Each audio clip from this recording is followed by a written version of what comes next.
नमस्कार साथियों, इस वीडियो में हम होम्योपैथी की पहली दवा कही जाने वाली जो मेडिसिन है यानी कि चाइना या हम सिंकोना ऑफिसिनालिस के नाम से भी जानते हैं, तो उसकी चर्चा करेंगे कि डॉक्टर केंट ने अपने मेट्रिया मेडिका और लेक्चर में सिंकोना या चाइना के बारे में क्या बातें बतलाई हैं। वीडियो स्टार्ट करने से पहले साथियों आपसे रिक्वेस्ट है कि चैनल को सब्सक्राइब करें, लाइक करें, कुछ पूछने बतलाने जैसा लगे तो कमेंट करें और अपने सभी साथियों के साथ शेयर जरूर करें जो होम्योपैथी या बीएचएमएस से किसी भी प्रकार से जुड़े हैं। तो इसी के साथ साथियों वीडियो को करते हैं स्टार्ट। डॉक्टर केंट अपने मेट्रिया मेडिका में चाइना या सिंकोना, जिसको अभी से हम चाइना बोल करके ही चलेंगे, इसके बारे में कहते हैं कि अब हम चाइना का अध्ययन आरंभ करेंगे।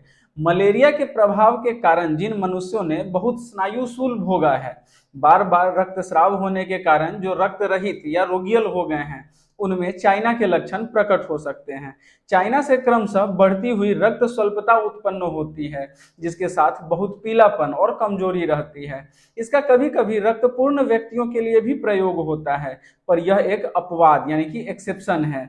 इतने पर भी इस श्रेणी में भी लक्षण रक्त स्वल्पता की अवस्था की ओर बढ़ते जा रहे हैं, जो इसी औषधि की शीघ्र होने वाली क्रिया द्वारा रोके जा सकते हैं। मतलब एक तरह से बता रहे हैं कि ब्लड डिस्चार्ज से होने वाली वीकनेस के लिए चाइना एक बहुत अच्छी मेडिसिन है, और इसी औषधि की शीघ्र होने वाली क्रिया मतलब कि ये दवा इतना फास्ट काम करेगी कि यही दवा रोक सकती है उस कंडीशन को। उसके बाद कहते हैं समूचे शरीर में क्रमशः बढ़ती हुई सनसनी। समूचे शरीर में क्रमशः बढ़ती हुई सनसनी एक क्रमशः बढ़ता हुआ स्नायुओं का उपदाह रहता है। यहाँ कहने का अर्थ है कि क्रमशः यानी कि एक कहें कि कांस्टेंट रूप में और बढ़ते जाना। स्नायु हमेशा चंचल रहते हैं, इसीलिए ऐसे मनुष्य कहेंगे डॉक्टर साहब मुझे क्या हो गया है, मैं कितना स्नायविक हो गया हूँ, हर जगह ऐंठन, फाड़ने या काटने की तरह दर्द होता है, अंगों में तथा समूचे शरीर में इतनी अधिक स्पर्श सहिष्णुता रहती है कि कितनी ही बार तो स्नायु रेखाएं दिखाई देती हैं। उदाहरणार्थ अंगुलियों के छोटे छोटे स्नायु अत्यधिक स्पर्श द्वेष के कारण दिखाई देने लगते हैं। चाइना का रोगी बहुत अधिक स्पर्श कातर होता ही जाता है, उसे हिलना डुलना और बहुत ठंडी हवा सहन नहीं होती। खुली हवा में उसे सर्दी लग जाती है, इसलिए खुली हवा लगने पर तथा ज्यादा हिलने डुलने अथवा स्पर्श से दर्द पैदा हो जाता है। पुरानी क्विनाइन से दबा दी गई मलेरिया की दशा क्रमशः बढ़ता हुआ पीलापन, रक्तहीनता, रक्त स्वल्पता, परिपोषण की बिगड़ी अवस्था, जब तक रोगी को बराबर सर्दी नहीं लग जाया करती उसे यकृत तथा आंतों की पकाशय बीमारी रहती है। पकाशय बिगड़ा हुआ रहता है, वह बहुत ही कष्ट में पड़ा रहता है और प्रायः प्रत्येक काम जो करता है उससे करीब करीब बीमार हो जाता है। मतलब कुछ भी करता है तो उसको बीमारी भी घेर लेता है। अनपच हुए बिना वह फल नहीं खा सकता, खट्टी चीजें नहीं खा सकता, वह दुर्बल, पीला, मोम की तरह रहता है, दर्द से कष्ट उठाता है जैसा क्विनाइन वाले रोगियों को हुआ करता है, और थोड़ा भी परिश्रम करने पर उसे पसीना आने लगता है। ऐसे रोगी को सहज में ही रक्तस्राव होने लगता है। शरीर के किसी भी द्वार से रक्तस्राव होता है, नाक, कंठ या जरायु से, और रक्तस्राव के बाद उपसर्ग यानी कि बहुत सारे कॉम्प्लिकेशंस आ जाते हैं। इस दवा पर विचार करने पर मालूम होता है कि इसकी सर्वांगिक धातुगत प्रकृति रक्तस्राव के संबंध में रक्त संचय और अक्सर प्रदाह की ओर रहती है। रक्तस्राव होने वाले अंश में या उसे दूर के स्थान में प्रदाह। उदाहरणार्थ किसी स्त्री को गर्भस्राव हो जाता है, रक्तस्राव होता है, पर बिना किसी तरह का उत्तेजक कारण हुए ही जरायु या फेफड़े का प्रदाह हो जाता है। इन प्रदाहों के साथ माता तंतुओं का अत्यधिक उपदाह, फाड़ने की तरह दर्द, पेशियों में मरोड़ और वास्तविक अकड़न उत्पन्न हो जाती है। उदाहरणार्थ जब चाइना की रोगिणी को प्रसव काल में थोड़ा भी रक्तस्राव होता है तो ठीक रक्तस्राव के बीच के काल में अकड़न होने लगती है। इस समय शायद ही आपको कोई दूसरी दवा सोचने की जरूरत पड़े। सिकेलिकॉर ऐसी दूसरी दवा है जिसमें यह लक्षण है, पर ये दोनों एक ही प्रकार की नहीं दिखाई देती। सिकेली की रोगिणी अपने वस्त्र फेंक देती है और खिड़कियां खुली रखना चाहती है, ठंडी ऋतु रहने पर भी। मतलब सिकेलिकॉर का जो पेशेंट होगा अपना कपड़ा वगैरह खोल करके वो फेंक देना चाहेंगे, खिड़की खोल करके रखना चाहेंगे, चाहे मौसम ठंडा ही क्यों न रहे। पर चाइना की रोगिणी को प्रसव पीड़ा के समय झोंक की हवा लग जाती है तो उसे अकड़न हो सकती है। मतलब जोर से अगर उसको हवा तेज लगे तो उसके वजह से अकड़न हो सकती है। प्रसव के मध्य में ही दर्द बंद हो जाता है, मतलब डिलीवरी जब कर रहे हैं मतलब लेबर के टाइम में लेबर पेन सडनली गायब हो जाता है और अकड़न पैदा हो जाती है। इस प्रदाह का दूसरा रूप है इसका तेजी से बढ़ना और तीव्रता, जो तेजी से सरण में परिणत हो जाती है। तो काफी स्पीड से यह सरण में परिणत हो जाएगा। रक्तस्राव के बाद का उपदाह और वह अंग तेजी से काला हो जाता है। उसके बाद चाइना में शिराओं में भारीपन है, ठीक ठीक शिरा स्फीति वाली दशा नहीं रहती, बल्कि शिराओं के आवरण का एक प्रकार का पक्षाघात रहता है। ज्वर के समय शिराएं पूर्ण हो जाती हैं। ये सब उपसर्ग ऐसे हैं जो भग्न स्वास्थ्य की प्रकृति में कमजोर तथा अनुभवाधिक्य वाले रोगियों में, खासकर अनुभवाधिक्य वाली स्त्रियों में दिखाई देते हैं। फूलों की, रसोई की तथा तंबाकू की गंध का बहुत अधिक अनुभव होना, फूल या फिर रसोई का कुछ होगा स्मेल अगर, या तंबाकू का स्मेल बहुत ज्यादा फील होना। कमजोर, शिथिल, क्षीणता प्राप्त, पीले कमजोर हृदय वाले, कमजोर रक्त का दौरा और शोथ प्रवणता के साथ यह रहता है। इस दवा में सर्वत्र शोथ का लक्षण है, बंद गह्वरों का शोथ और सूजन। इस शोथ में एक विचित्र बात यह है कि यह रक्तस्राव के बाद उत्पन्न होती है। रक्त स्वल्प वाली दशा में एकदम सीधे रक्त क्षय के बाद ही शोथ दिखाई देता है। यह ठीक ठीक चाइना का रोगी है। समस्त श्लैष्मिक झिल्लियों की प्रदाह वाली अवस्था, प्रकाशय, द्वादश अंगुल अंत्र की सर्दी यानी गैस्ट्रोडुओडेनल कैटर, जिसके अंत में कामला रोग हो जाता है। कामला के साथ पुराने यकृत के रोग के रोगी, वे बहुत दिन तक मलेरिया विष के प्रभाव में रहे हैं। कमजोर, स्पर्श कातर, रक्तहीन, ऐसे रोगी दक्षिण तथा दक्षिण पश्चिम में दिखाई देते हैं तथा मिसिसिपी उपत्यका में मिलते हैं। उसके बाद टाइमिंग बता रहे हैं। सामयिकता चाइना का एक बहुत बड़ा निर्देशन माना जाता है, पर यह भूल है। सामयिकता एक वह लक्षण है जिस पर क्विनाइन का प्रयोग होता है। चाइना में सामयिकता है, पर अन्य कितनी ही दवाओं की अपेक्षा अधिक नहीं, तथा बंधे ढंग से काम करने वाले जैसा समझते हैं वैसा अमूमन इसका प्रयोग नहीं होता। बंधे ढंग से काम करने वाले का अर्थ होता है उस तरह के कुछ डॉक्टर जो कुछ फिक्स तरह के बीमारी को देख करके और एक मेडिसिन तय कर लेते हैं कि ये बीमारी है तो ये मेडिसिन है, जबकि होम्योपैथ ऐसा बिल्कुल कहता नहीं है। आपको सिम्टम के हिसाब से मेडिसिन प्रिस्क्राइब होता है, ना कि बीमारी के हिसाब से। उसके बाद कहते हैं उपसर्गों में कुछ भी सामयिकता रहने पर एलोपैथ क्विनाइन का प्रयोग करते हैं। इतने पर भी सामयिकता इस दवा का एक जबरदस्त स्वरूप है। नित्य बंधे समय पर नियमित भाव से दर्द होता है। सविराम ज्वर नियमित भाव से होता है और बंधे ढंग से चला करता है। रात में कभी कभी आधी रात के समय तेजी से रोग वृद्धि इस सामयिकता का एक अंश है। सूल में 12 बजे रात में नियमित रूप से होने वाले दर्द को शायद एक सप्ताह पहले ही आपने संदेह किया हो कि चाइना का दर्द है। कई रात कष्ट भोगने के बाद चाइना की एक खुराक ने फिर तकलीफ न होने दी। नियमित भाव से रक्तस्राव होता है। रात के समय पतले दस्त, कितने ही झोंक से होने वाले काले पानी की तरह रात में होने वाले दस्त। दिन के समय सिर्फ भोजन के बाद साधारणतः रोग वृद्धि हो जाती है। याद रखिए यह सर्दीला रोगी है। झोंक की हवा सहन नहीं होती, सर्दी सहन नहीं होती, जिसे ठंडा हवा लगने पर बीमारी हो जाती है। स्पर्श सहन नहीं होता, हिलना डुलना सहन नहीं होता, मांस तंतुओं का बहुत अधिक उपदाह रहता है। रक्त तथा अन्य जैव रसों के क्षय वाली दशा में चाइना का प्रयोग होता है।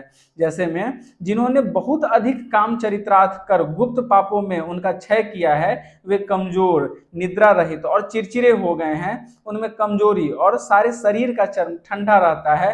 प्रत्यंगों में मरोड़ तथा झटका लगता है। पेशियों में खींचन और झटका होता है।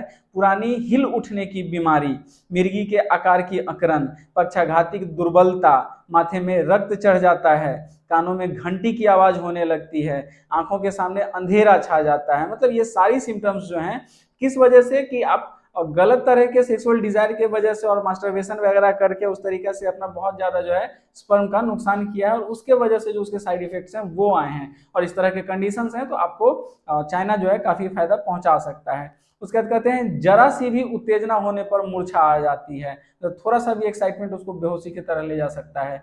चाइना का धातुगत विकार ऐसा ही होता है और इस पर नजर रखने पर मानसिक अवस्था से शायद ही आपको आश्चर्य हो। स्नायविक अनुभवाधिक्य वाले रोगी की जैसी दशा रहने की आप आशा करते हैं, यह ठीक वैसा ही है। मन की दुर्बलता, सोचने या स्मरण रखने की शक्ति का न रहना, रात में भय से पूर्ण, जानवर, कुत्ता या कुछ देखने का भय, आत्महत्या करना चाहता है पर साहस नहीं होता, धीरे धीरे मन दुर्बल होता जाता है, गलत बात या शब्दों का प्रयोग करता है, रात में तरकीबें बनाता जागता पड़ा रहता है, मतलब कुछ कुछ अपने बारे में सोचता हुआ और जगा रहता है, सिद्धांत बनाता और ख्याली पुलाव पकाता है, किसी दिन आश्चर्यमय कार्य करने की बात सोचता रहता है। सवेरे वह सोचता है उसने ये बेवकूफी की बात कैसे सोची। नींद आ जाने के बाद उसका दिमाग साफ हो जाता है तथा वह जीवन के कार्यों के बारे में अधिक दार्शनिक रूप से विचार करने लगता है, मतलब ज्यादा समझदार, ज्यादा लॉजिकल टाइप से बात करने लगता है। कोई मानसिक सवाल जिसका मतलब काम है करने में असमर्थ रहता है।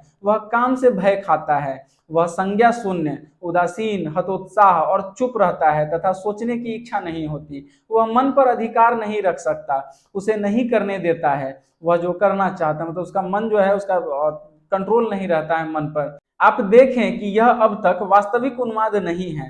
रक्तस्राव के बाद मन की यह अवस्था आती है। रक्तस्राव के बाद अनिद्रा। किसी स्त्री को बहुत सा रक्त क्षय होने के बाद कई रात तक नींद नहीं आएगी। उसके बाद हेड एंड हेडेक पे आते हैं साथियों, तो कहते हैं रक्तस्राव के बाद सिर में चक्कर आ सकता है। यह तो स्वाभाविक परिणाम है, सिर में चक्कर और मूर्छा, पर साधारणतः कई दिनों तक मुनासिब खाद्य मिलने पर ये लक्षण गायब हो जाएंगे। पर चाइना के रोगी में ये बुरे से बदतर हो जाते हैं। करे रक्तस्राव के बाद स्त्री को रक्त नहीं बनता, यह कुसमीकरण यानी कि बैड एसिमिलेशन है और सिर में चक्कर कई दिन या कई सप्ताह तक बना रहता है। चाइना इसे सुधार देगा। यह दवा सिरदर्द से भरी है। भग्न स्वास्थ्य व्यक्तियों का रक्त संचयी सिरदर्द, हाथ पैर ठंडे और शरीर ठंडे पसीने से भरा, छेदने की तरह दर्द, दबाव और टपक, जो ही हवा शरीर में लगती है ये दर्द पैदा हो जाते हैं। गर्म कमरे से सिरदर्द अच्छा रहता है, छूने पर, हिलने डुलने पर तथा सर्दी से बदतर हो जाता है। यही प्रधान स्वरूप है। जरा भी छूने से गड़बड़ी बढ़ जाती है, परंतु अपवाद पर ध्यान दीजिए। जोर से दबाने पर चाइना का दर्द को घटा देता है, जैसे हल्का दबाव बढ़ा देता है। मतलब कि हल्का सा टच वगैरह इसको बिल्कुल पसंद नहीं है, लेकिन अच्छे से दबाया जाए, प्रेशर अगर पूरा दिया जाए तो उसके दर्द को घटा सकता है। मांस तंतुओं की स्पर्श कातरता, स्नायु पथ में स्पर्श सहिष्णुता, छूने पर ठंडी हवा लगने पर दर्द पैदा हो जाता है, मतलब छूने पर भी और ठंडी हवा लगने पर भी दर्द पैदा हो जाता है। कनपटी में टपक के साथ सिर में सुई गिरने की तरह दर्द, मतलब इस तरह का हेडेक रहता है कि कनपटी में टपक, कान के आसपास रीजन में टपक महसूस होगा और उसके साथ सुई गिरने की तरह सर में दर्द, जो उंगली से जाना जा सकता है। जोर से दबाने पर घटता है लेकिन छूने पर बढ़ जाता है। झटका और चलने पर हिलना डुलना सिर में चोट पहुंचाता है, मतलब स्लाइट मोशन, स्लाइट कुछ भी इसको पसंद नहीं। यहाँ तक कि बिछावन पर करवट बदलना रोग को बढ़ा देता है। गाड़ी पर सवारी नहीं कर सकता है या कोई चीज जो सहसा धक्का देती है, मतलब कोई भी इस तरह का जो हल्का फुल्का हिला डुला करेगा उसको, उस चीज से उसको दिक्कत है। करे दबाव से घटना, काफी प्रेशर से एम्यूलेशन है। टपक की तरह सिर दर्द, हवा का प्रवाह लगने पर, खुली हवा में हल्के ढंग से छूने पर बढ़ जाता है, जोर से दबाने पर घटता है। खोपड़ी की त्वचा ऐसी मालूम होती है मानो केस कसकर पकड़ लिया गया है या स्पर्श असहिष्णु रहती है। खोपड़ी की त्वचा में बहुत अधिक पसीना होना। रात में दर्द बढ़ जाता है। अत्यधिक काम तृप्ति के कारण सिर दर्द, मतलब बहुत ज्यादा सेक्स के वजह से भी सिर दर्द हो रहा है, हैंगओवर के टाइप का, तो उसके लिए भी चाइना। जैव रस का क्षय, मतलब इस तरीका से अगर जैव रस का क्षय हुआ है और उसके जो साइड इफेक्ट्स हैं तो वहां भी आप चाइना का इस्तेमाल कर सकते हैं। अब आइज का सिम्टम बता रहे हैं। अब हम आंख पर आते हैं। रोशनी का सहन न होना, चक्षु श्वेत पटल का पीलापन, सर्द हवा लगने पर स्नायु शूल उत्पन्न हो जाता है, गर्म रखने और चुपचाप रहने पर घट जाता है, रतौंधी, दृष्टि का धुंधलापन, ऐसा अनुभव होता है मानो आंखों में बालू पड़ी है, रोशनी से सिर दर्द बदतर हो जाता है, अंधेरे में अच्छा रहता है। उसके बाद कान नाक बताते हैं कि कान और नाक में भी आपको वही स्पर्श कातरता प्राप्त होगी, जैसी कि आंखों में जरा भी आवाज से तकलीफ होने लगती है, मतलब कान का इस तरह का स्पर्श कातरता कि जरा सा आवाज उसको परेशानी दे सकता है। घंटी बजने, गरजने, भनभनाने और गाने की आवाज कान में आती है। कान में झिंगुर की तरह की आवाज, मध्य कर्ण की सूखी सर्दी। इस दवा का परिणाम अक्सर सुनने की गड़बड़ी रहती है, मतलब इस दवा से जो रिजल्ट जो आता है इस दशा में, तो उसका रिजल्ट ये आएगा कि सुनने का गड़बड़ी आ जाएगा। यह धीरे धीरे तब तक बढ़ती जाती है जब तक एकदम बहरापन नहीं आ जाए, और कान की आवाज उसके बाद भी बहुत दिनों तक जारी रह सकती है, मतलब कि जो भनभनाहट जो है एक तरह का, जो झिंगुर की आवाज सा जो रहता है, तो इस तरह की आवाजें ये है कि ये एक तरह से उसको बढ़ाते जाएंगे, उसके बहरेपन को बढ़ा करके एक समय में पूरा बहरा कर देंगे। और पूरा बहरा होने के बावजूद, यानी कि बाहर का आवाज वो नहीं सुन पा रहा है लेकिन कान में उसके आवाज उसे महसूस होती है अभी भी। जब तक रोगी की उक्त आवाजें पहचानने की शक्ति गायब हो जाती हैं। कान से रक्तस्राव, बदबूदार खून मिला, पीव भरा शराब। उसके बाद नाक का बता रहे हैं, रक्त स्वल्प रोगियों की नाक से अक्सर रक्त जाना, मतलब अक्सर उसको नाक से जो है खून का डिस्चार्ज होता है, जो थोड़ा सा कम खून का कहेंगे तो माइल्ड एनीमिक जो होते हैं। यहाँ फिर सूखापन और श्लैष्मिक झिल्ली के प्रदाह की अवस्था प्राप्त होती है। सूखी सर्दी या तर सर्दी, रुकी हुई सर्दी जिससे प्रचंड सिरदर्द उत्पन्न हो जाता है, गंध से मिचली आती है, फूलों, रसोई और तंबाकू की गंध सहन नहीं कर सकता। उसके बाद फेस अपीयरेंस बताते हैं, चेहरा बदरंग, दबा, फूला, रक्त रहित और रोगी की तरह रहता है, बुखार रहने पर लाल रहता है और कभी कभी उस समय भी जारा लगता रहता है। और वैसे भी साथियों, आपका सिंकोना या चाइना जो हम कहें तो चाइना जार बुखार जो कहते हैं, कोल्ड फीवर की एक बहुत अच्छी दवा मानी जाती है। और इसी सिम्टम पे इसका आगे का सिम्टम खोजा गया था। सबसे पहला जो सिम्टम कहा जाता है कि डॉक्टर हैनीमैन को मालूम पड़ा था इसके बारे में, वो यही था। पर ज्वर के विराम काल में पीला, रोगियल और म्लान रहता है, चेहरे का स्नायु शूल, फाड़ने, छेदने, छुरी से काटने की तरह दर्द, साधारण ताप के साथ दर्द, चेहरे की सिराएं तन जाती हैं। यह चाइना के सविराम ज्वर के ताप और पसीने के समय ज्यादातर देखने में आता है। उसके बाद माउथ के आपके टूथ और गम्स बताते हैं, दांत ढीले पड़ जाते हैं, मसूड़े फूल जाते हैं, चबाने के समय दांत में दर्द होता है, वे बहुत लंबे मालूम होते हैं, जरा भी सर्दी लगने पर दांतों में दर्द हो जाता है। मतलब सर्दी अगर थोड़ा सा भी लगे तो दांत में दर्द शुरू हो जाएगा, और ये सिम्टम आपको चाइना ठीक करके देगा।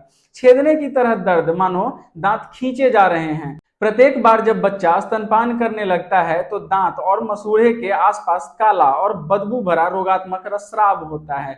निम्न आकार के ज्वर में अत्यधिक सड़न का भाव।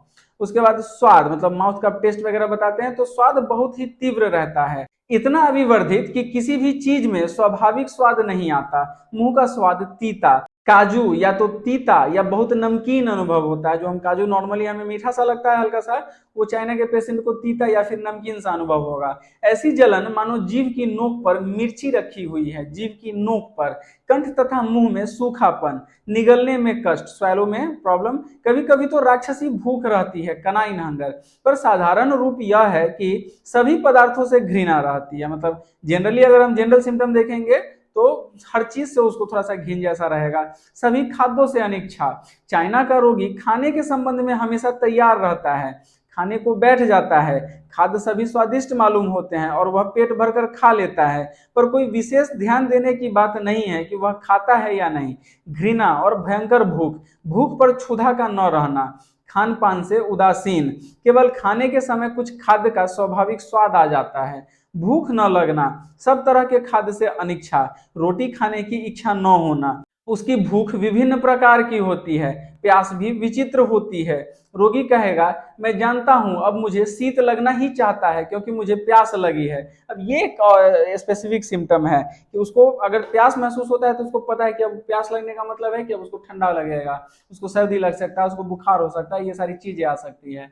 ज्वर में शीतावस्था के पहले प्यास, पर ज्यों ही शीतावस्था आरंभ हो जाती है प्यास नहीं रहती, परंतु जब वह गर्माने लगता है तो प्यास आरंभ हो जाती है। अर्थात दोनों अवस्थाओं के मध्यकाल में रोगी को प्यास लगती है। पर जब जारा लगना एकदम बंद हो जाता है तो वह गर्म हो जाता है और उसकी प्यास दब जाती है और वह केवल मुंह तर रखना चाहता है। पर ज्यों ही गर्म लहरें दबनी आरंभ होती हैं त्यों त्यों उसकी जल की मात्रा बढ़ती जाती है और संपूर्ण पसीना होने के काल तक तो उसे मुश्किल से काफी पानी मिलता है, यानी कि उसको संतुष्टि ही नहीं होता पानी से, इतनी प्यास रहती है। शीतावस्था के पहले और बाद प्यास तथा पसीने वाली अवस्था के समय प्यास, शीतावस्था में प्यास का न रहना, गर्म लहरों के समय, ताप के समय प्यास का न रहना, मतलब शरीर जब गर्म रहे, हीट रहे, उस समय प्यास गायब रहती है। चाइना की अपेक्षा आप इपिकाक और नक्स वोमिका से सविराम ज्वर के विशेष रोगी को आरोग्य कर सकेंगे। चाइना में बहुत ही स्पष्ट शीत, ताप और पसीना रहता है। उसके बाद स्टमक का सिम्टम बता रहे हैं साथियों, मछली और फूल खाने तथा शराब पीने पर पकाशय के उपसर्ग आ जाना, इतना आद्यान और तनाव रहता है मानो पेट फट जाएगा, मतलब गैस का बात कर रहे हैं। लगातार जोड़ की सुदृढ़ लकीरें आती रहती हैं, पर इतने पर भी किसी तरह का आराम नहीं मिलता, बहुत अधिक पेट फूलता है। कार्बोवेज में डकार आने पर कुछ आराम नहीं मिलता है। लाइकोपोडियम में दोनों है। निम्न श्रेणी के ज्वरों में तलपेट और पकाशय फूलकर तनाव, आंतों की यंत्रणा के कारण हिल नहीं सकता, रक्त का वमन, कभी कभी इसके हाथ पैर में शोथ हो जाता है, हिचकी, मिचली, वमन,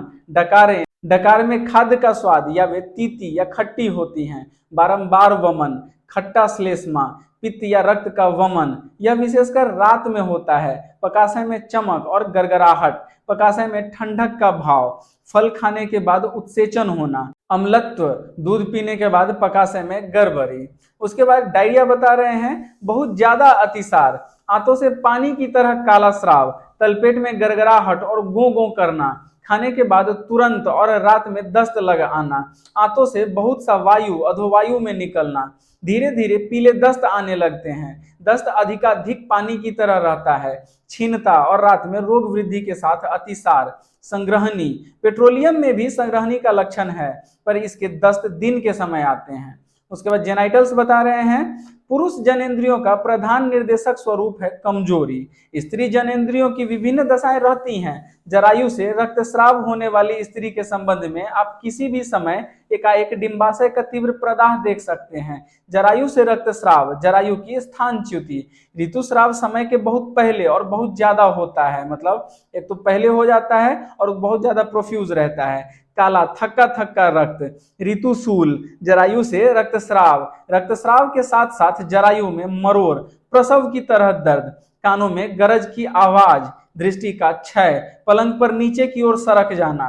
प्रसूतावस्था में प्रसवांतिक स्राव बहुत ज्यादा होता है और बहुत दिनों तक रहता है। बहुत दिनों तक दूध पिलाने के कारण स्वास्थ्य का अवनत हो जाना, दांत में दर्द, चेहरे में स्नायुशूल, श्वास कष्ट। अब रेस्पिरेटरी सिस्टम बता रहे हैं, श्वास कष्ट, वक्ष का श्लेष्मा से भर जाना और घरघराहट, दमा, वक्ष में दबाव, मानो रक्त का प्रचंड दौरा हो गया है, कलेजे में बहुत जोरों की धड़कन, खून मिला बलगम, एकाएक सुस्ती आ जाना, रात में सूखी श्वास रोधक खांसी, रात में बहुत ज्यादा पसीना, वक्ष में दर्द, सर्दी और ताप की असहनीयता बढ़ते जाना, हाथ ठंडे रहने के साथ चेहरे में गर्मी और लाली। अब पेन के बारे में बता रहे हैं कि मेरुदंड में यंत्रणा भरे स्थान रहते हैं, मतलब बैक में आपके वर्टिब्रा में और दर्द वाले स्थान रहते हैं, जहां पे दर्द हो रहा हो वैसे एरियाज। प्रत्यंगों में फाड़ने और खोंचा मारने की तरह दर्द, ताप तथा जोर से दबाने पर घटना, या तो गर्मी से या फिर जोर से दबाने से घटता है, छूने पर पैदा हो जाना, रात के समय बदतर, घुटने कमजोर खासकर चलने के समय। चाइना अविराम या सविराम, टाइफाइड या मलेरिया से उत्पन्न निम्न श्रेणी के ज्वर में आराम करता है। तो ये सारी जानकारी थी साथियों जो डॉक्टर केंट ने अपने मेट्रिया मेडिका और लेक्चर में चाइना या फिर हम कहें सिंकोना ऑफिसिनालिस के बारे में बतलाई हैं। आशा करते हैं वीडियो आपको अच्छी लगी हो। अगर जानकारी अच्छी लगी साथियों तो वीडियो को लाइक करें, चैनल को सब्सक्राइब करें और अपने सभी साथियों के साथ शेयर जरूर करें जो होम्योपैथी या पीएचएमएस से किसी प्रकार से जुड़े हैं। उसी के साथ अगर आपको मुझसे किसी स्पेसिफिक टॉपिक पे अगर समय लेकर के बात करना चाहें तो आप जो मेंबरशिप ज्वाइन करके और स्पेसिफिक टाइम लेकर के आप मुझसे स्पेसिफिक टॉपिक पे बात कर सकते हैं। तो इसी के साथ साथियों वीडियो को करते हैं यहीं पे समाप्त। मिलते हैं अगले वीडियो में, तब तक के लिए धन्यवाद।